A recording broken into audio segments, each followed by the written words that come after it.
Okay, diabetic ketoacidosis वगैरह को start करने से पहले हम इसकी मैनेजमेंट के क्वेश्चंस देख लेते हैं। देखें, ओबीज़ मैन है, पोलीयूरिया पोलीटिप्सिया के साथ आ रहा है और हिस्ट्री में पता चल रहा है कि वो टाइप 2 डायबिटीज़ का पेशेंट है।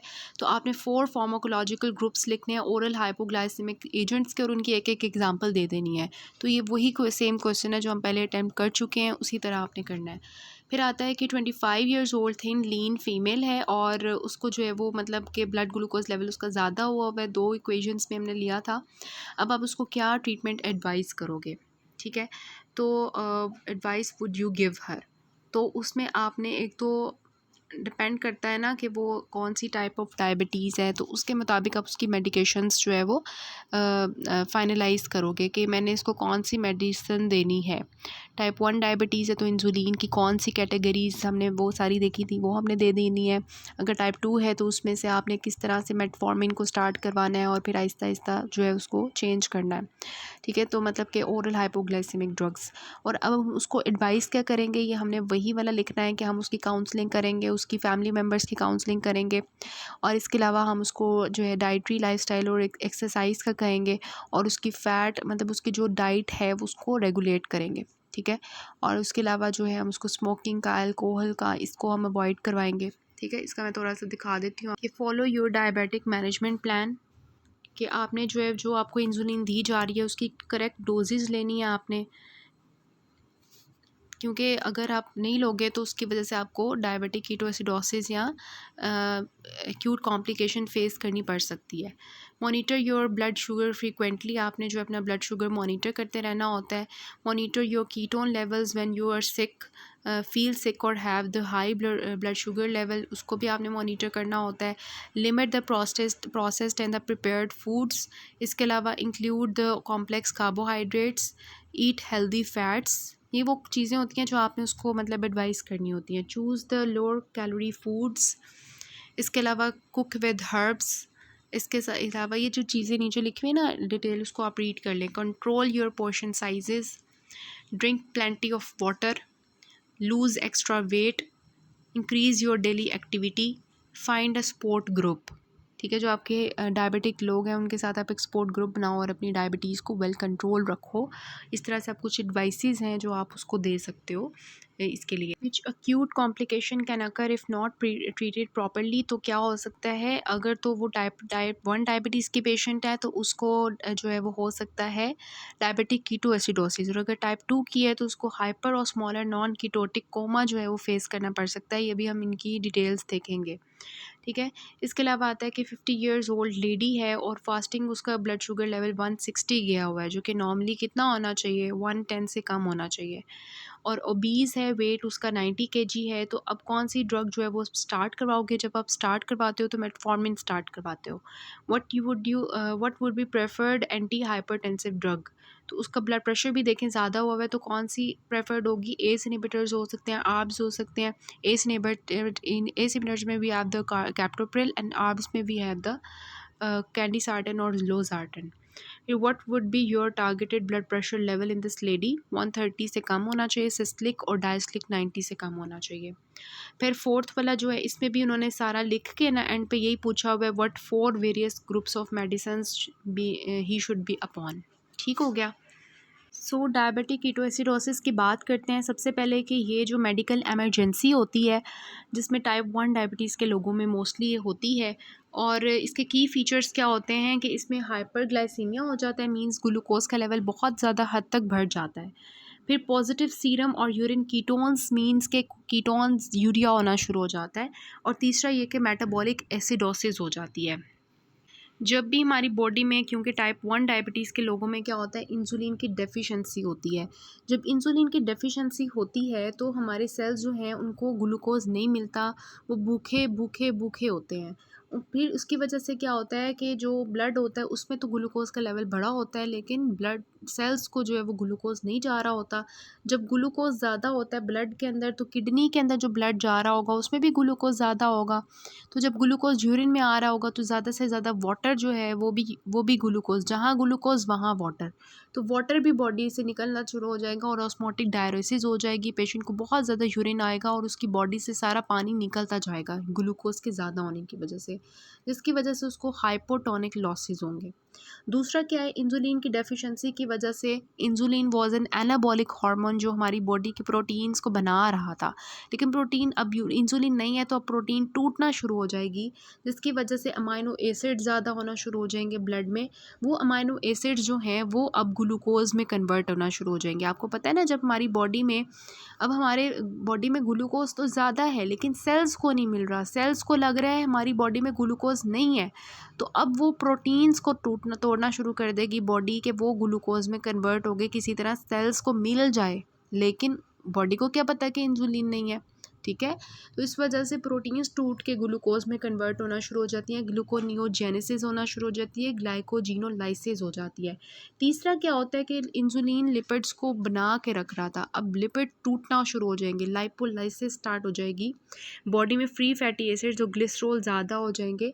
जब ये फ्री फैटी एसिड जो होती हैं ये बॉडी में फिर कीटोन्स बनाना शुरू हो जाती हैं, कीटोन बॉडीज़, और कीटोन्स जो होती हैं ये एक्चुअली जो हैं वो एसिडिक होती हैं, तो इस वजह से ये कीटोनीमिया हो जाएगा, मतलब ब्लड के अंदर भी कीटोन के बॉडीज़ का लेवल ज़्यादा हो जाएगा और यूरिन में भी कीटोन बॉडीज़ का लेवल ज़्यादा हो जाएगा।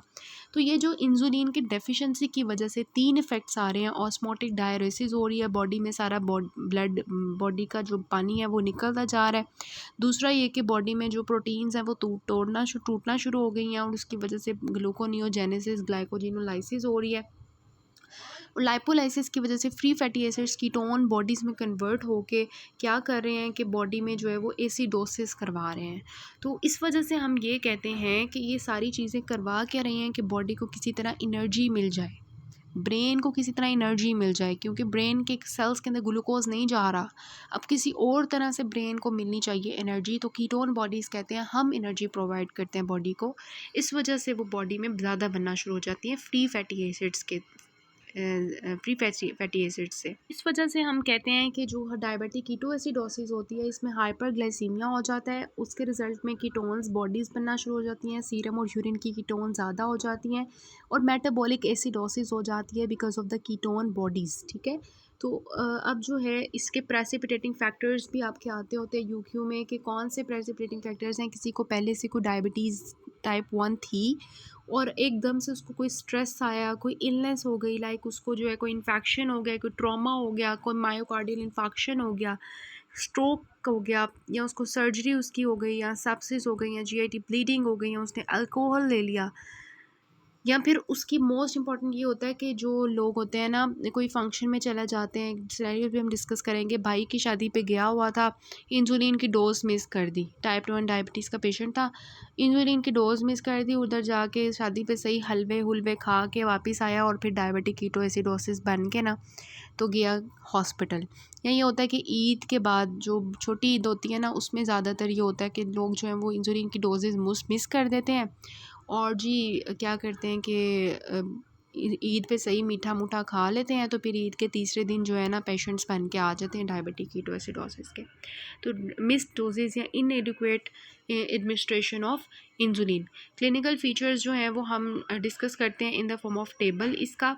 सो these are the clinical features of diabetic ketoacidosis, जिसमें मोस्ट इंपॉर्टेंट जो है वो क्या है, नॉज़िया वॉमिटिंग के साथ पेशेंट्स आएंगे, एब्डोमिनल पेन के साथ पेशेंट्स आएंगे, डिहाइड्रेटेड हुए होंगे, एयर हंगर होगी उनको, मतलब सांस नहीं आ रही होगी, स्मेल ऑफ एसीटोन हो सकती है, ज़रूरी नहीं है हो, ड्राउजी हुए होंगे या बिल्कुल बेहोश हुए होंगे। इस तरह के लोग जो है वो आपके पास आ रहे होंगे डायबिटिक कीटोएसिडोसिस के। तो ये इंपॉर्टेंट क्लिनिकल फीचर्स हैं जो आपके जो सिनेरियो होते हैं ना उसमें दिए गए होते हैं, इस वजह से मैंने इनको हाईलाइट किया है।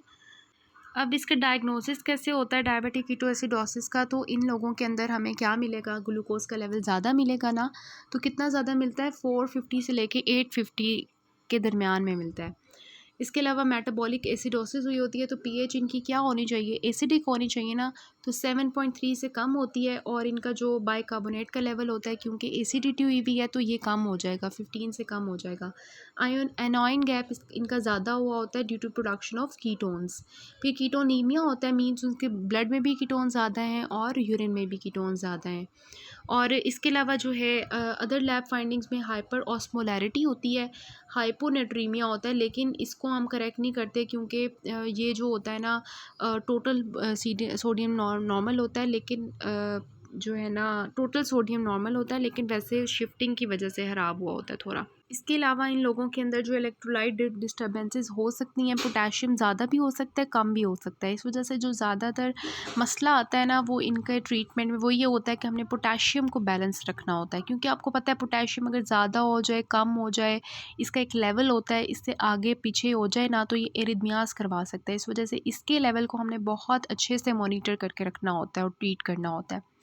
इसमें जो मेजर चीज़ आती है ना वो ये आती है कि जो है ना हमारे जो एसिडोसिस की वजह से हमारी बॉडी में जब एसिडोसिस हुई होती है तो बॉडी के जो सेल्स होते हैं ना उनमें से पोटेशियम बाहर आना शुरू हो जाता है, मतलब इंट्रा सेलुलर से एक्स्ट्रा सेलुलर आना शुरू हो जाता है। तो फिर जो इंसुलिन होती है ना, जब हम इन लोगों का ट्रीटमेंट इंसुलिन से करते हैं तो इनका जो पोटेशियम होता है वो वापस सेल के अंदर जाना शुरू हो जाता है। तो इसका मतलब कि पहले हाइपरकलीमिया की स्टेट अगर हुई होगी तो इंसुलिन देने की वजह से पेशेंट को हाइपोकलीमिया डेवलप हो सकता है एकदम से। तो that can actually cause arrhythmias और फर्दर कॉम्प्लिकेशंस ऑफ हाइपरकलीमिया।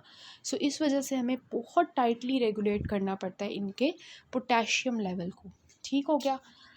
अब इसका जो ट्रीटमेंट है ना वो हम डेविडसन के टेबल से ही डिस्कस करेंगे, क्योंकि आपका जो वो डिमांड करते हैं उसी तरह करते हैं। लेकिन जो मेजर आपके ट्रीटमेंट में चीज़ें होंगी जो आपको मतलब आपने जो उस पूरे टेबल में आपको मिलेंगी वो कौन कौन सी चीज़ें हैं, वो इंसुलिन है, ठीक है।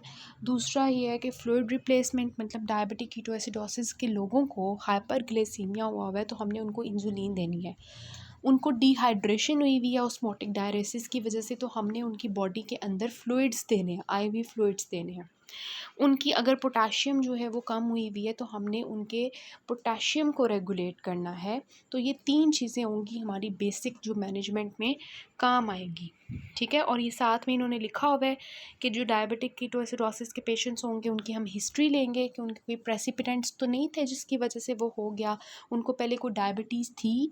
इसके बाद एग्जामिनेशन करेंगे, वो सारे हमने साइंस एंड सिम्टम्स जो मैंने आपको बताया वो नोट करने के बाद लैब फाइंडिंग्स करवानी है। लैब फाइंडिंग्स में कौन कौन सी चीज़ें हैं, ब्लड ग्लूकोज लेवल करवाना है, एबीजीज करवाने हैं मतलब आर्टीरियल ब्लड गैसेस। इसके बाद उसका जो है वो सीबीसी लेवल करवाना है। इसके अलावा इलेक्ट्रोलाइट्स करवाने हैं, क्रेटिनिन करवाना है, यूरिन एनालिसिस करवाना है, ईसीजी करवाना है क्योंकि पोटेशियम मैंने आपको बताया, चेस्ट एक्सरे करवाना है और कल्चर्स करवाने हैं कि कहीं इन्फेक्शन तो नहीं है, उसकी वजह से तो नहीं हुआ है ये डायबिटिक कीटोएसिडोसिस। फिर हमने स्टार्ट करना आईवी फ्लूइड से। उसके बाद हमने पोटेशियम के लेवल को जल्दी पहले देखना होता है। अब ये नहीं है कि आप लैब फाइंडिंग्स का वेट करते करते पेशेंट को एक्सपायर कर दो, this is actually emergency condition. तो साथ साथ सब कुछ चलेगा, एबीजी सबसे पहले चेक करवाओगे, पोटेशियम, ये सब कुछ, ठीक है। अब पोटेशियम जो है अगर वो आपको 3.3 से कम मिलता है इट मीन्स कि इट इज़ हाइपोकैलीमिया। तो इसमें अगर आप इंसुलिन को देना शुरू कर दोगे तो इंसुलिन तो फर्दर हाइपोकैलीमिया करवा देगा, इस वजह से आपने नहीं देना जब तक आपका पोटेशियम जो है वो 3.3 से ज़्यादा नहीं हो जाता। 3.3 के से लेके 5.2 तक होगा तो फिर आप पोटेशियम जो है वो आईवी फ्लूइड्स के साथ जो है वो दोगे ताकि वो 4 to 5 चला जाए। अगर 5.2 से ज़्यादा है तो आप जो है वो पोटेशियम नहीं दोगे, ठीक है। तो मतलब कि पोटेशियम को देख के आपने सब कुछ करना है। आईवी फ्लूइड्स के बाद पोटेशियम वगैरह को देख के आपने इंसुलिन दिया, गिव इंसुलिन, और जब वो आपका 3.3 से कम हो जाए पोटेशियम तो साथ ही आपने इंसुलिन को रोक देना है। ये नहीं है कि सारी इंसुलिन दे दी, सारी पोटेशियम जो है ना बेचारा सेल के अंदर वापस चला गया, बॉडी हाइपोक्लीमिया चल रहा किया है, ठीक है। एडमिट टू आईसीयू और उसको क्लोजली मॉनिटर किया। ट्रीटमेंट ऑफ DKA नीचे लिखा हुआ है कि इसमें 3 चीज़ें इंपॉर्टेंट हैं जो आपको नहीं भूलनी चाहिए, फ्लूइड्स, इंसुलिन एंड पोटेशियम। और only initiate the insulin once the serum potassium is 3.3 से ज़्यादा। कॉम्प्लिकेशंस ऑफ ट्रीटमेंट ये आपका यूक्यू है, इसमें जो मैं आपको और भी बताऊंगी कॉम्प्लिकेशंस। लेकिन ये होता है कि अगर ग्लूकोज लेवल्स को बहुत जल्दी से हम जो है वो कम करते हैं ना, मतलब हाइपरग्लाइसीमिया की स्टेट होती है, हम एकदम से सारा बॉडी का ग्लूकोज ख़त्म करवा दें, so this can lead to cerebral oedema, ठीक है। तो इस वजह से हमें क्लोजली देखना पड़ता है। और इसके अलावा hyperchloremic non ionic gap metabolic acidosis हो सकती है अगर हम बहुत ज़्यादा अमाउंट में एकदम से नॉर्मल सेलाइन दे दें। तो इस वजह से हमें रैपिडली इन्फ्यूज़ नहीं करना होता, एक टाइटली रेगुलेटेड वे में जो है सब कुछ करना होता है। ठीक हो गया। उसके बाद जो है आपका आता है इसकी मैनेजमेंट। सो मैनेजमेंट जब आएगी तो आपने ये वाला टेबल ड्रॉ करना है, इसमें आपके जितना आपको रिटेन रह सकता है वो आप करोगे, ठीक है। अदरवाइज़ मैंने आपको बेसिक जो इसकी मैनेजमेंट की चीज़ें हैं वो मैंने आपको बता दी हैं, क्या क्या हैं, आईवी फ्लूइड्स, इंसुलिन और पोटेशियम, ठीक है। बस यहाँ पे ये लिखा हुआ है कि आपने किस तरह से उसको देना है। तो सबसे पहले जो टाइम होगा 0 to 60 मिनट्स में आपने क्या करना है, सबसे पहले ये पूछते हैं बहुत ज़्यादा कि पहली मैनेजमेंट क्या होगी, इनिशियल मैनेजमेंट। तो वो क्या है, आईवी एक्सेस दी पेशेंट को, और पेशेंट को आईवी लाइन पास की, उसके बाद पेशेंट को असेस किया, उसकी इनिशियल इन्वेस्टिगेशंस परफॉर्म की जो मैंने आपको बताई थी, कमेंट्स। उसके बाद सब कुछ करने के बाद, ये करने के बाद इसमें कुछ और भी चीज़ें होती हैं जो मैं आपको बताऊंगी कि आईवी लाइन पास करते हैं, उसके बाद उसकी जो है वो फोलीज कैथेटर पास कर देते हैं, उसके यूरिन आउटपुट को और इनपुट को हम ध्यान रखते हैं सारा, उसकी हाइड्रेशन को अब मेंटेन करने जा रहे हैं हम, उसकी ऑक्सीजन वगैरह को, जो उसकी सांस नहीं आ रही थी उसको सारा मेंटेन करने के बाद आप जो है ये स्टार्ट करोगे। क्या स्टार्ट करोगे, 0.9% सोडियम क्लोराइड, ठीक है। इन्होंने बताया कि अगर उसका सिस्टोलिक ब्लड प्रेशर 90 से ज़्यादा है तो फिर आप उसको जो है 1 घंटे के अंदर 1 लीटर फ्लूइड दोगे, ठीक है। मीन्स के 1 घंटे के अंदर 1 लीटर दोगे। लेकिन अगर उसका बीपी जो है वो 90 से कम है तो फिर आप जल्दी जल्दी फ्लूइड दोगे। मीन्स 15 मिनट के अंदर आपने 500 ml फ्लूइड दे देना है उसको, क्योंकि उसका ब्लड प्रेशर बहुत ड्रॉप है इस वजह से। देन रीअसेस करोगे, इफ़ द बीपी रिमेन्स अभी तक इतना है तो फिर उसको रिपीट करोगे, मतलब दोबारा से उसको 15 मिनट के अंदर 500 ml फ्लूइड दोगे और फिर उसको रिव्यू करोगे। ये होगी हमारा फ्लूइड। दूसरा क्या है, इंसुलिन, ठीक है। सो इंसुलिन में क्या है कि वो बता रहे हैं कि 50 यूनिट्स इंसुलिन देते हैं 50 ml की, in the ml sodium chloride के अंदर। आईवी देते हैं एट 0.1 यूनिट पर केजी बॉडी वेट पर hour. Continue with subcutaneous basal insulin analogue if usually taken by patient, ठीक है। मतलब शुरू में आपने आईवी दी और उसके बाद उसको सबक्यूटेनियस पे शिफ्ट किया जब पेशेंट खाना पीना शुरू कर देता है। अब आता है फर्दर इन्वेस्टिगेशंस परफॉर्म की, उसके बाद हमने इस्टेब्लिश किया मॉनिटरिंग स्केड्यूल। उन्होंने उसमें बताया हुआ है कि ओवरली हम क्या करेंगे, कैपिलरी ब्लड ग्लूकोज को देखेंगे, मतलब हर घंटे हमने उसका ब्लड ग्लूकोज और कीटोन लेवल चेक करते रहना है। उसका हमने जो है बाइकार्बोनेट और पोटाशियम जो है वो हर 1-2 घंटे के बाद चेक करते रहना है। Then every 2 hours for first 6 hours, ठीक है। मतलब पहले जो है हर 1-2 घंटे बाद, और उसके बाद जो है फर्स्ट 6 आवर्स के हर 2 घंटे के अंदर, ठीक है। फिर उसके बाद plasma electrolytes every 4 hours check करने हैं, ठीक है। मतलब ग्लूकोज और बाइकार्बोनेट्स वगैरह जो है ये हर घंटे, ठीक है, और जो बाइकार्बोनेट है वो हर 4 घंटे। उसके बाद उसका जो ऑक्सीजन मॉनिटरिंग करते रहना है, सेचुरेशन, पल्स, पीपी, मतलब उसके जो वाइटल्स हैं, respiratory rate and urine output every hour. उसके बाद ट्रीट एनी प्रेसिपिटेटिंग कॉज। तो ये होता है इनिशियल सारा कुछ। फिर होता है कि 6 आवर्स के अंदर अंदर आपने क्या करना है, 1 घंटे से लेके 6 घंटे तक। तो वो आपने देख लेना है कि इसमें आपने 0.9% जो है वो सोडियम क्लोराइड की आईवी इन्फ्यूजन देनी है, एंड पोटेशियम क्लोराइड की किस तरह से कि पहले 2 घंटे जो है आपने 1 लीटर दिया, फिर अगले 2 घंटे 1 लीटर दिया, फिर 4 घंटे जो है उसमें 1 लीटर दिया, फिर 1 लीटर ओवर 4 आवर्स, मतलब कि 4 आवर्स के अंदर अंदर 1 लीटर देना है, 6 आवर्स के अंदर अंदर 1 लीटर देना है, ठीक है। फिर क्या करना है, ऐड 10% ग्लूकोज। अब ग्लूकोज क्यों दे रहे हैं, क्योंकि हमने उसके अंदर इंसुलिन लगाई हुई है और इंसुलिन हाइपोग्लाइसीमिया कॉज कर सकती है, इस वजह से अब हमने 10% ग्लूकोज देनी है 125 ml पर आवर की स्पीड से। आईवी देनी है व्हेन ग्लूकोज जो है वो कहाँ तक पहुँच जाए, 252 तक, तब तक हमने उसको जो है ये देनी है। Be more cautious with the fluid replacement in older और यंग पीपल। इसके अलावा जो है क्योंकि फ्लूइड रिप्लेसमेंट अगर हम इतने ज़्यादा जल्दी फ्लूइड रिप्लेस करेंगे तो वो उसके अंदर फ्लूइड ओवरलोड स्टेट आ सकती है, तो हार्ट फेलियर की तरफ जा सकता है।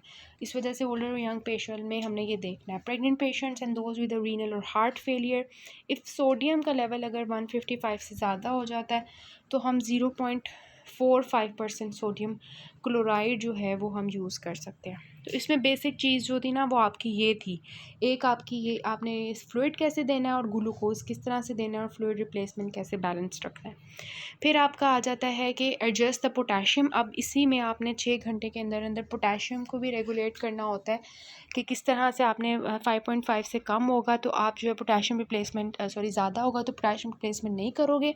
अगर 3.5 से 5.5 के दरमियान में होगा तो फिर पोटेशियम दोगे, और अगर 3.5 से कम होगा तो फिर आप जो है वो सीनियर रिव्यू लोगे, एडिशनल जितना भी पोटेशियम रिक्वायर होता है। फिर 6 to 12 आवर्स में भी आप वही करोगे, क्लिनिकल स्टेटस चेक करोगे, ग्लूकोज चेक करोगे, कीटोनीमिया, एसिडोसिस उसको देखना चाहिए। फिर आईवी फ्लूइड रिप्लेसमेंट कंटिन्यू रखना है, इंसुलिन कंटिन्यू रखना है, कॉम्प्लिकेशंस देखते रहना है कि कहीं फ्लूइड ओवरलोड, सेरिब्रल एडिमा ना हो जाए, हाइपोग्लाइसीमिया ना हो जाए इंसुलिन देने की वजह से।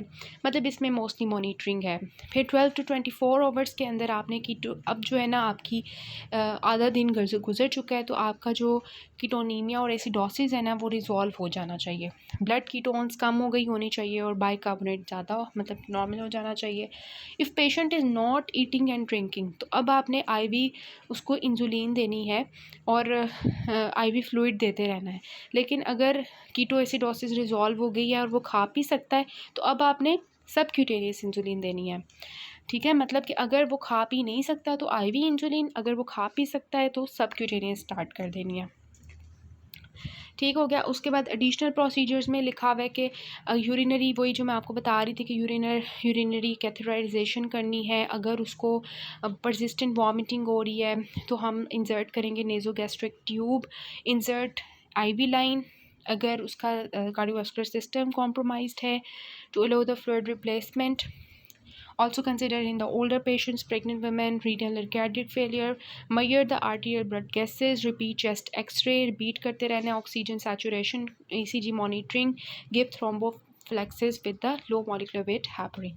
ठीक है, तो सिंपली हमने शुरू में जो है वो किस तरह से आईवी सब कुछ मेंटेन करके हमने सोडियम क्लोराइड स्टार्ट कर दिया, इंसुलिन स्टार्ट कर दी और मॉनिटरिंग की। ठीक है, और इसमें जो है हमने आईवी ये वाली चीज़ याद रखनी है और ये ग्लूकोज वाली और पोटेशियम वाली। ठीक है, इसमें हमने सब कुछ मॉनिटर किया, इसमें सब कुछ सेटल हो जाना चाहिए। अगर वो खा पी नहीं सकता तो फिर इंसुलिन आईवी, अगर खा पी सकता है तो आईवी दूसरी, और एडिशनल प्रोसीजर जो है वो आपने माइंड में रखना। सो ये वो कॉम्प्लिकेशंस हैं डायबिटिक कीटोएसिडोसिस के जो कि हो सकते हैं और हमने उनको माइंड में रखना होता है। सेरेब्रल एडिमा, शॉक की तरफ पेशेंट जा सकते हैं, थ्रोम्बोसिस या पल्मोनरी एडिमा। और यहाँ पे इसको आप देख लें कि अगर कॉम्प्लिकेशन डेवलप होती है हाइपोग्लाइसीमिया की तो आपको इंसुलिन देनी पड़ती है। अगर हाइपरग्लाइसीमिया है तो इंटरप्शन करनी पड़ती है, हाइपोकैलीमिया है तो इंसुलिन देनी पड़ती है। सॉरी वो बता रहे हैं कि कॉज ये है कि इंसुलिन की जैसे हाइपोग्लाइसीमिया, इंसुलिन की इंटरप्शन की जैसे हाइपोग्लाइसीमिया, तो फिर आप उसको किस तरह से ठीक करोगे। ठीक है, ये एक्चुअली आपका है कि कॉम्प्लिकेशन डेवलप हो गई हैं तो अब आप उसको किस तरह से ठीक करोगे। ये वो वाला अच्छा लगा था मुझे, तो इस तरह से आप क्वेश्चन को भी अटेम्प्ट करोगे। उसके बाद ये वाला भी आपका यूक्यू है। मैं सारे यूक्यूज़ ही डिस्कस कर रही हूँ आपके साथ। अब इसमें कि कितना एवरेज लॉस होता है fluid and electrolytes in the adult diabetic ketoacidosis of the moderate severity. तो याद रखना है कि उनके अंदर 6 लीटर फ्लूइड लॉस होता है। इसके अलावा सोडियम 500 ख़त्म होता है, क्लोराइड 400 जाता है, पोटेशियम 350 जाता है। तो उसमें ये होता है कि हमने जो है वो रिप्लेस करना होता है 3 लीटर, जो 6 लीटर गया ना, 3 लीटर एक्स्ट्रा सेलुलर गया, 3 लीटर इंट्रा सेलुलर। तो 3 लीटर जो एक्स्ट्रा सेलुलर है उसको हम सेलाइन से करते हैं और जो इंट्रा सेलुलर है उसको डेक्स्ट्रोज से रिप्लेस करते हैं। अब इसकी मैनेजमेंट भी हो गई है। अब हम नेक्स्ट पार्ट से जो इसके सीक्यूज़ वगैरह इसके साथ डिस्कस कर लेते हैं।